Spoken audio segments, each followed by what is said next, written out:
अस्सलाम वालेकुम। Scene Vista में मैं आपको खुशामदीद कहती हूँ। मैं हाजिर हुई हूँ एक नई कहानी के साथ।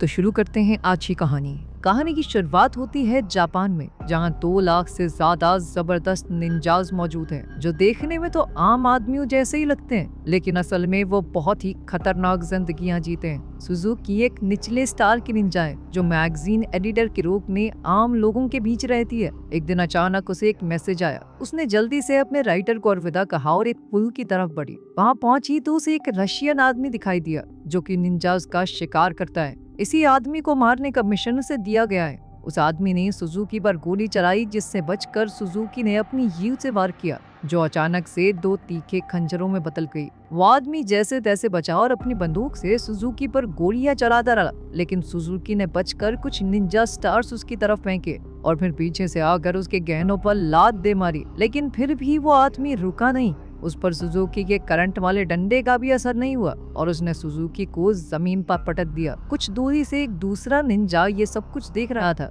इस निंजा का नाम केटो है, जो कि एक हाई रैंक निंजा है। अब वो उसे गोली मारने ही वाला था कि ऐन वक्त पर उसकी बाजू में एक टूथपिक आकर लगी। जैसे ही उसने पलट कर देखा तो एक लड़का उसकी तरफ भागता हुआ आ रहा था। ये भी एक निंजा है जिसका नाम है कुरो। कुरो ने बहुत ही आसानी से उस रशियन आदमी को हरा दिया और आखिर में चोक होल्ड करके खत्म कर दिया। उसने सुजुकी से कहा कि मैं जा रहा हूँ, आप बाकी का काम संभाल लेना। ये सुनकर सुजुकी एकदम शॉक हो गई। उसने सोचा, कैसा आदमी है ये? तुम किसी और को अपना क्रेडिट क्यों लेने दे रहे हो? इस पर कुरो ने कहा कि इतना काम नहीं करना मुझे, मैं घर जा रहा हूँ सोने। कुरो निंजा तो बढ़िया था, लेकिन साथ ही बहुत आलसी हुई और अब वो चुपचाप वहाँ से चला गया। वो इस वक्त एक पुराने सस्ते घर में रहता है। घर में अकेले बोर होते हुए वो फूंक मार मार के टूथपिक का तीर बनाने की प्रैक्टिस करता रहता है। अभी अचानक कोई उसके कमरे में बिना आवाज किए घुस गया। ये उसका सीनियर कीटो है, जो यहाँ पर उसे एक मिशन देने आया है। वर्ल्ड वॉर 2 के बाद कुछ बुरे निंजाज ने मिलकर एक खतरनाक ग्रुप बनाया था, जिसका नाम है अंडरग्राउंड निंजास। खुफिया जानकारी के हिसाब से उन्होंने जोटेन हाई स्कूल में घुसकर वहाँ पर कब्जा कर लिया है। ये स्कूल बना भी एक खास जगह पर है, जहाँ पहले टूटा फूटा नितानो मिलिट्री स्कूल हुआ करता था, जहाँ अभी भी लड़ाई के वक्त के कुछ राज छुपे हुए हैं। कुरो का मिशन है कि उसे अंडर कवर जाकर उनके प्लान का पता लगाना है। उसके मिशन में मदद करने के लिए केटो ने उसे एक खास सूट दिया। इस सूट की मदद से वो गायब हो सकता था, लेकिन सिर्फ ऊपर ऊपर से। जब कुरो इस सूट के साथ टाइम पास कर रहा था, अभी टॉयलेट से कुरो के दोस्त की आवाज आई, जो कि टॉयलेट पेपर मांग रही थी। वो सीट से बहुत दूर रखा हुआ था। उसने कुरो से कहा कि अगर मेरी तरफ देखा ना तो बहुत मारूंगी, समझा?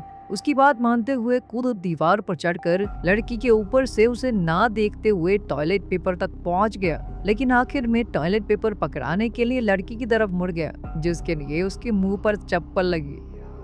अगली सुबह कुरो जोटेन हाई स्कूल पहुंचा। जब उसे पता चला कि उसे एंट्रेंस एग्जाम देना पड़ेगा तो वो बहुत ज्यादा परेशान हो गया। उसने एक बार के लिए तो सोचा कि क्या ही करना है, मिशन पूरा करके छोड़ ही देता हूँ, लेकिन फिर उसे केटो का डर सताने लगा। अब वो सोचने लगा कि आखिर एंट्रेंस एग्जाम कैसे पार करूं। अपने थकान भरे लेकिन खूबसूरत चेहरे के साथ कुरो ने जल्द ही नोगुची का ध्यान खींच लिया, जो कि एक स्टूडेंट है और दोबारा से एग्जाम दे रही है। क्लास में घुसने के बाद कुरो ने नीचे देखते हुए क्लास का एक चक्कर लगाया और फिर नोगुची के पास जाकर बैठ गया। उसे यकीन था कि ऑर्गेनाइजेशन के लोगों ने कुरो के पास होने की तैयारी पहले से कर रखी होगी। उन्होंने फर्श पर रंग बिरंगे चावल के दाने से आंसर की बनाई हुई थी। जैसे ही कुरो ने आंसर लिखने शुरू किए, नोगुची जोर से चिल्ला पड़ी। उसे लगा कि फर्श पर पड़े वो चावल के दाने किसी तरह के कीड़े हैं। टीचर ने कहा कि अगर तुम्हें दिक्कत है तो इन्हें साफ कर दो, लेकिन कुरो ने सोचा कि भाई कुछ तो करना पड़ेगा। उसने अपनी इरेजर नीचे फेंकी और उसे उठाते हुए बड़ी सफाई से एक पेपर बॉल स्ट्रॉ में भर के नोगुची को मारी। जिसके बाद वो चिल्लाने लगी कि अभी किसी ने मुझे छुआ। वो तो सर कोई ठरकी बुड्ढा कह के बुलाने लगी, लेकिन मास्टर जी ने कहा, बेटा देख इतने लंबे हाथ तो नहीं है मेरे। उनकी बहस के बीच कुरो ने जल्दी से एक के बाद एक पेपर भरने शुरू कर दिए, लेकिन इससे पहले वो मैथ्स का पेपर कर पाता, वो टीचर नोगुची को संभालने के लिए उसकी तरफ बढ़ा और साथ ही पैर रख के वो चावल के दाने भी हिला दिए। अब कोई रास्ता था नहीं तो कुरो ने अपनी एक्टिंग की मदद ली और वहीं बैठे बैठे सुसु कर दिया। फिर उसने रोना शुरू कर दिया कि मैं तो एग्जाम के लिए इतना डर गया था कि मैंने गलती से बहुत सारा पानी पी लिया। जिसके बाद टीचर ने उसे चुप करवाया और कहा कि एग्जाम सिर्फ नाम के लिए है, अगर तुम खाली शीट भी छोड़ दोगे तब भी तुम्हें पास कर देंगे, ठीक है? पूरा स्कूल के बारे में जानकारी हासिल करना चाहता था तो वापस जाते हुए उसने नोगुची का इंतजार किया और दोनों साथ चलकर घर जाने लगे। कुरो का घर पहले आ गया तो उसने नोगुची से कहा कि आओ कभी हमारे गरीब खाने पे। नोगुची थोड़ा हिचकिचाते हुए मान गई और दोनों उसके घर की छत पर पहुंचे। उनकी बातचीत के दौरान नोगुची ने बताया कि क्लास में कुछ शरारती बच्चे हैं, वो हो सकता है तुम्हें परेशान करें। एडा नाम का मेरा एक दोस्त है, उसे उन्होंने इतना परेशान किया कि वो क्लास आना ही छोड़ गया। साथ ही उसने बताया कि हमारे स्कूल के नीचे काफी खुफिया टनल्स हैं जो वर्ल्ड वॉर 2 के समय के एक खास मिलिट्री बेस तक जाती हैं। कुरो समझ गया कि शायद अंडरग्राउंड निंजा ग्रुप इसी मिलिट्री बेस के पीछे है। जब सूरज डूबने लगा तो नागुची ने कहा कि मुझे अब घर जाना चाहिए, लेकिन अचानक ही वो छत से फिसल कर गिर गई और उसके नीचे गिरने से पहले ही कुरो ने छलांग लगाकर उसे पकड़ लिया और नीचे गिरकर कुरो के सूट का सेफ्टी फीचर ऑन हो गया जो कि एक कुशन में बदल गया। नोगुची चिल्लाते हुए खुले मुंह के साथ ही बेहोश हो गई, जिसके बाद कुरो उसे घर छोड़ा। उसी रात एक लुच्चा लड़का अपने ड्रोन को उसकी पड़ोसन दोस्त कवाडो के बाथरूम के पास उड़ाने की कोशिश कर रहा था, पर वो नहीं जानता था कि कुरो अपना इनविजिबल सूट पहनकर वहीं बैठा है। उसने अपने खास डंडे से लड़के को बिजली का झटका दे दिया। दरअसल ये लड़का नोगुची का दोस्त ईडा ही है। कुरो ने उसे कवाडो से माफी मांगने को कहा और अगले दिन स्कूल ले गया, ये कहकर कि डर मत, मैं तुझे बचाऊंगा, लेकिन 500 की पत्ती लगेगी हर रोज। स्कूल पहुंचते ही वो लड़के फिर से ईडा को परेशान करने लगे, लेकिन इस बार शायद उन्होंने गलत दिन चुना था क्योंकि आज कुरो भी यहाँ था। कुरो ने अपने पैर से ईडा का पैर पकड़ा और धम से उस दूसरे लड़के पर हमला करवा दिया, जिसके बाद वो लड़का दर्द से कूदने लगा। ईडा को तो समझ ही नहीं आया कि हुआ क्या और फिर कुरो पीछे की लाइन में जाकर बैठ गया। वो किताब भी नहीं लाया था, जिसके बाद साथ बैठी लड़की साटो ने उसे अपनी किताब दी, जिसके बाद नोगुची उसे जलन भरी आंखों से देखने लगी। अभी उसके चेहरे पर एक लाल रोशनी पड़ी जो कि एक लेजर लाइट है। ये दरअसल निंजास का सिग्नल है एक दूसरे से बात करने का। इसके बाद कुरो उठा और क्लास से बाहर चला गया। छत पर शियोन नाम का एक लड़का था, वो एक हाई रैंक निंजा है। उस दिन जब कुरो ने उस रशियन आदमी की छुट्टी की थी, उस दिन वो भी वहीं मौजूद था।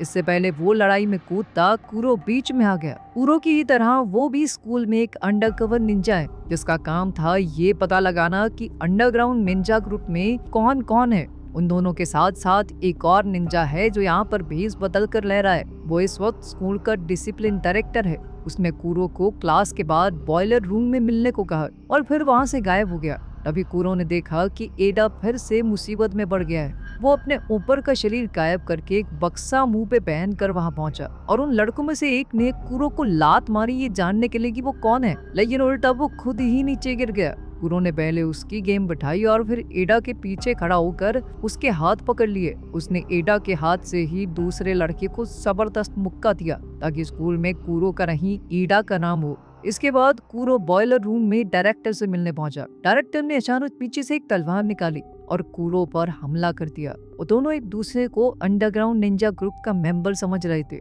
कुरो ने डायरेक्टर के हर एक वार का जबरदस्त जवाब दिया। जब उसे पता चला कि डायरेक्टर अंडरग्राउंड निंजा ग्रुप से नहीं जुड़ा हुआ तो उसने कहा कि पीछे हट जाइए, हमारी सैटेलाइट ने आपके ऊपर निशाना साध रखा है, अगर मैं चाहूँ तो 1 सेकंड में खत्म कर सकता हूँ आपको। लेकिन डायरेक्टर को लगा कि कुरो बकवास कर रहा है, उस जैसे लो क्लास निंजा के पास सैटेलाइट का एक्सेस हो ही नहीं सकता। लेकिन तभी आसमान से सैटेलाइट ने लेजर से हमला किया और डायरेक्टर की तलवार बीच से काट दी। डायरेक्टर समझ गया कि इससे पंगा नहीं लेना, जिसके बाद कुरो वहां से चला गया। बाहर निकलते ही उसने देखा कि उसकी क्लास की सबसे फेमस लड़की मित्सुकी उसका इंतजार कर रही थी। वो कुरो को देखकर कुछ अजीब से तरीके से मुस्कुराई और बिना कुछ कहे वहां से चली गई।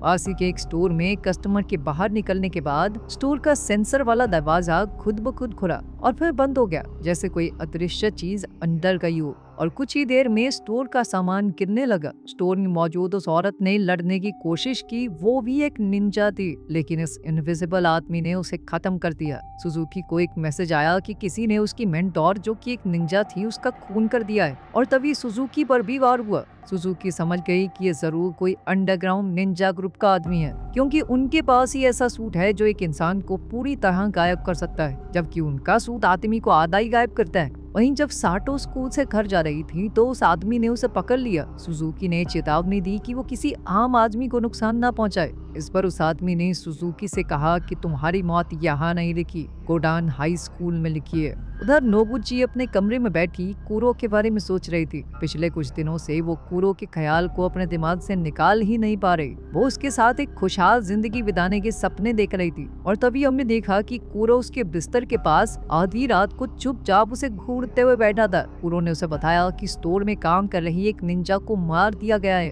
और उसे डर है कि अंडरग्राउंड निंजा गैंग हमला करने वाली है। उनके स्कूल में बहुत ही जबरदस्त लड़ाई छिड़ने वाली है। उसने नागुची से कहा कि तुम कुछ दिनों के लिए स्कूल मत आना, ठीक है? और फिर बिना कुछ कहे कूरो खिड़की से बाहर कूदकर गायब हो गया। इसके बाद हम एक आदमी को इस तरह भागते हुए देखते हैं मानो कोई उसकी जान के पीछे पड़ा हो। अचानक एक निंजा स्टार उसका पीछा करने लगा और मौका मिलते ही उसकी टांग में जा घुसा, जिसके बाद वो आदमी गिर पड़ा। इस आदमी का नाम सारुटा है, जो पहले कूरो की टीम यानी NIN का ही एक निंजा था, लेकिन अब उसने वो ग्रुप छोड़ दिया था। इसके बाद उसका पीछा कर रहे उस इनविजिबल आदमी ने कहा कि क्या वो अंडरग्राउंड निंजास के साथ जुड़ना चाहेगा। सारुटा इसके लिए 1 सेकंड में मान गया और कहने लगा कि लोगों को मारने में तो मुझे बहुत मजा आता है, बताओ कौन है टारगेट।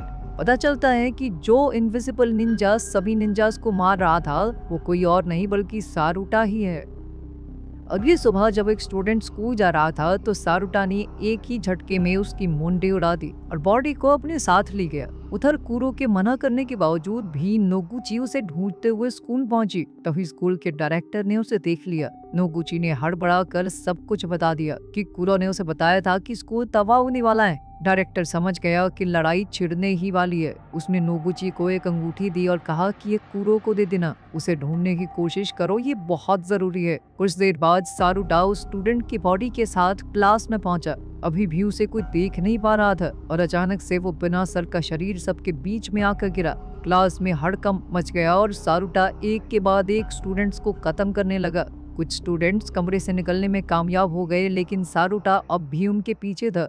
जल्द ही सुजुकी और शियोन को खबर मिली कि अंडरग्राउंड निंजास का एक आदमी स्कूल में आतंक मचा रहा है। सुजुकी ने अपनी आंखों के सामने ये खून खराबा देखा। उसने अपनी छड़ी निकाली और हत्यारे ने अपना गायब होने वाला सूट उतारा और तो और मास्क भी हटा दिया। सारुटा ने कहा कि पहचाना मुझे, स्कूल में जब हम पढ़ते थे मैं बहुत ज्यादा चाहता था तुम्हें, लेकिन तुमने मेरे प्यार का मजाक बनाया और भाग गई। गुस्से और नफरत से भरे हुए सारुटा ने खुद को बिल्कुल नहीं रोका। वो दोनों खतरनाक तरीके से लड़े, एक से बढ़कर एक। सुजुकी बहुत तेज थी, इसीलिए वो जल्दी ही जीत के करीब आ गई, लेकिन उसने एक चीज पर ध्यान नहीं दिया कि सारुटा का सूट बिजली के वार को सोख सकता था। इसीलिए सुजुकी की उस छड़ी का कोई असर ही नहीं हुआ और अब जब सुजुकी हारने लगी तभी एक आदमी कांच से कूदकर अंदर आ गया। ये वही हाई रैंक निंजा केटो है। उसके सामने सारुटा का टिक पाना लगभग नामुमकिन था। ये बात वो अच्छे से जानता था, इसीलिए उसने अपना मास्क पहना और चुपचाप गायब हो गया। लेकिन केटो को इस बात से कोई दिक्कत नहीं थी। उसने बिजली की रफ्तार से अपनी बाजू में एक चीरा मारा और सारुटा की तरफ अपना खून फेंक दिया ताकि उसके सूट पर निशान लग जाए और उसका गायब शरीर फिर से दिखने लगे। केटो ने सारुटा पर अपनी तलवार से हमला किया, लेकिन सारुटा के एडवांस सूट ने गुब्बारे की तरह फूल कर उसे बचा लिया और सारुटा मौका देखकर वहां से भाग निकला। वहीं नागुची अभी भी कूरो को ढूंढ रही थी। तभी वो घबराए हुए ईडा से टकरा गई। ईडा ने उसे बताया कि मैं, कूरो और एक तीसरा लड़का उन टनल्स वाले एरिया में गए थे। वहां पर अफवाह है कि एक रास्ता अंडरग्राउंड बंकर तक जाता है। मेरी और उस दूसरे लड़के की हिम्मत नहीं हुई अंदर जाने की, लेकिन अब मुझे कूरो के लिए डर लग रहा है। उधर कूरो को अंदर एक लड़की दिखाई थी। ये लड़की मित्सुकी है और वही है जिसने ये पूरा प्लान बनाया था। जितना कूरो ने सोचा था, मित्सुकी उससे बहुत ज्यादा ताकतवर थी। उसने मित्सुकी पर एक बम से हमला किया, लेकिन वो पल भर में उससे दूर एक दीवार पर एक उंगली से लटकी हुई थी। कूरो ने उस पर 2 हाई वोल्टेज केबल फेंकी, लेकिन उसने अपने नंगे हाथों से वो तारें पकड़ ली, मानो बिजली का उसके ऊपर कोई असर ही ना होता हो। वहीं सारुटो स्कूल में घूम रहा था। तभी उसके सामने शियोन आ खड़ा हुआ। उसने अपनी तलवार उठाई और बहुत ही ज्यादा फुर्ती के साथ सारुटा का मुकाबला करने लगा। शियोन ने बड़ी चालाकी से जमीन पर कांच बिखेर दिया, जिसके बाद उसे पता चल जा रहा था कि सारुटा है कहां पर। साथ ही उसका वो टेडी बियर भी सारुटा की लोकेशन को पिन पॉइंट करने में कामयाब हो गया। उसने सारुटा को एक दीवार से लगा दिया। अब कुछ ही पलों में सैटेलाइट के हमले से सारुटा मारा जाता, लेकिन ऐन मौके पर वो वहां से बच निकला। शियोन उसके पीछे भागा और उसने छत पर सारुटा को पकड़ लिया। शियोन ने अपनी तलवार के वार से सारुता पर जबरदस्त हमला किया, लेकिन वहाँ सिर्फ सारुता का वो सूट था और सारुता ने पीछे से अचानक उस पर हमला बोल दिया। इस अचानक हुए हमले से शियोन ने बचने की कोशिश की, लेकिन उसकी तलवार 2 हिस्सों में टूट गई। शियोन एक बेहतर फाइटर जरूर था, लेकिन अंडरग्राउंड निंजास के हथियार ज्यादा ताकतवर थे और इस लड़ाई में उसके कंधे पर खतरनाक चोट लग गई। अब घायल और घबराए हुए शियोन के पास अपनी आधी तलवार से बचाव करने के अलावा कोई दूसरा चारा नहीं था। वो हारने ही वाला था, लेकिन तभी केटो ने वहां आकर बाजी पलट दी। उसने अपनी तलवार सारुता के शरीर के पार करके उसका खेल खत्म कर दिया और आखिरकार शियोन की जान बच गई। वहां नीचे सुरंग में कूरो लड़ाई में हार रहा था। वो समझ गया था कि उसके लिए मित्सुकी को हराना लगभग नामुमकिन है, क्योंकि वो बहुत ज्यादा शक्तिशाली है उससे। लेकिन कूरो ये जानना चाहता था कि आखिर मित्सुकी चाहती क्या है, वो ऐसा क्यों कर रही है। मित्सुकी ने आखिरकार सच बताया। उसने जानबूझकर झूठ बाहर फैलाया ताकि वो सभी निंजास को स्कूल तक ला सके, ताकि निंजास लेजर सैटेलाइट को एक्टिवेट कर दे और वो सैटेलाइट की लोकेशन का पता लगा सके। हैक किए हुए डेटा का इस्तेमाल करके इन्होंने सैटेलाइट का पता लगा भी लिया और अब उनका एक आदमी उस सैटेलाइट के पास पहुंच चुका है। उनकी एक खास सूट स्पेस में भी काम करते हैं। उधर मित्सुकी ने कूरो पर एक खतरनाक हमला किया। मित्सुकी की जबरदस्त ताकत से कूरो लगातार अपना बचाव कर रहा था, लेकिन असल में वो सिर्फ वक्त काट रहा था कि कहीं से उसके दोस्त आ जाएं और उसे बचा लें। तभी वहाँ नागोची ईडा के साथ आई। नागोची ने कूरो को वो अंगूठी दी जो डिसिप्लिन डायरेक्टर ने उसे कूरो को देने के लिए कहा था। उसने वो अंगूठी पहनी और उसका एंटीना ऑन किया। तभी एक ड्रोन तलवार लेकर वहां आ गया। उसने वो तलवार उठाई और पैर से मित्सुकी की तरफ धूल उड़ाई और फिर मौका देखकर वार किया। दोबारा से दोनों ने डट कर एक दूसरे का सामना किया, लेकिन कूरो समझ गया कि मित्सुकी के ऊपर सीधा वार करना बेवकूफी है। उसे चकमा देकर अचानक हमला करना होगा। उसका गायब कर देने वाला सूट भी किसी काम का नहीं था, क्योंकि वो सिर्फ उसके ऊपर के शरीर को गायब करता था। सूट एक्टिवेट करने के बावजूद भी मित्सुकी उसे देख तो सकती थी। कूरो ने अपने दिमाग में कई बार सोचा कि अगर मैं ऐसे लड़ूं तो क्या होगा, लेकिन हर बार वो मारा जाता। आखिरकार उसे समझ आ गया कि वो इस तरह तो नहीं जीत पाएगा। उसके पास एक ही तरीका था मित्सुकी को हराने का। उसने जबरदस्त टेक्निक से सीधा हमला शुरू किया और वो अपनी जान की परवाह ना करते हुए आगे बढ़ गया, जिसके बाद उसकी तलवार मित्सुकी के आर पार हो गई और मित्सुकी की तलवार कूरो के। उसने मित्सुकी को धक्का देकर तलवार खींच ली। मित्सुकी वहीं देर हो गई। कूरो पहले ही अपनी पूरी हद तक पहुंच चुका था। वो लड़खड़ाता हुआ और घायल होकर नीचे गिर पड़ा। नागोची ने जल्दी ही उसे उठाया और दोनों वहां से निकल गए। अंडरग्राउंड निंजा ग्रुप का एक आदमी सैटेलाइट के अंदर पहुंच गया था और उसने सिस्टम में वायरस अपलोड कर दिया, जिसके बाद पूरा लेजर सिस्टम उनके कंट्रोल में आ गया और जैसे ही उसने डायल घुमाया पावर लेवल मैक्सिमम हो गया। उस लेजर का टारगेट स्कूल में था, इसीलिए अब तो साइज बड़ा करने के बाद पूरा स्कूल लेजर से उड़ गया। धमाके के झटके से अंडरग्राउंड बंकर में कंपन हुई। बंकर टूटने लग गया और एग्जिट भी बहुत दूर है। नागोची और कूरो बाहर निकलने की कोशिश कर रहे थे, लेकिन कूरो बुरी तरह से घायल था। कूरो को लगा कि वो जिंदा तो नहीं बच पाएंगे, इसीलिए उसने अपना गायब होने वाला सूट उतारा और नागोची पर ढक दिया। अब सारा मलबा टूट कर इन दोनों के ऊपर ही गिर रहा था। उसके बाद नागोची वहां से बाहर निकली, क्योंकि उस खास सूट ने उसकी जान बचा ली थी और कूरो ने दुनिया को बचाने के लिए अपनी जान का बलिदान दे दिया। लेकिन फिल्म के आखिर में हम कूरो के जुड़वा भाई जूरो को देखते हैं, जो न जाने क्यों नोगुची से मिलने आया था। उम्मीद है कि आपको आज की हमारी स्टोरी पसंद आई होगी। मजीद वीडियोस के लिए हमारे चैनल को सब्सक्राइब कीजिए और बेल आइकन को प्रेस करना ना भूलिए, ताकि हमारी नई वीडियोस की अपडेट्स मिलती रहें। शुक्रिया।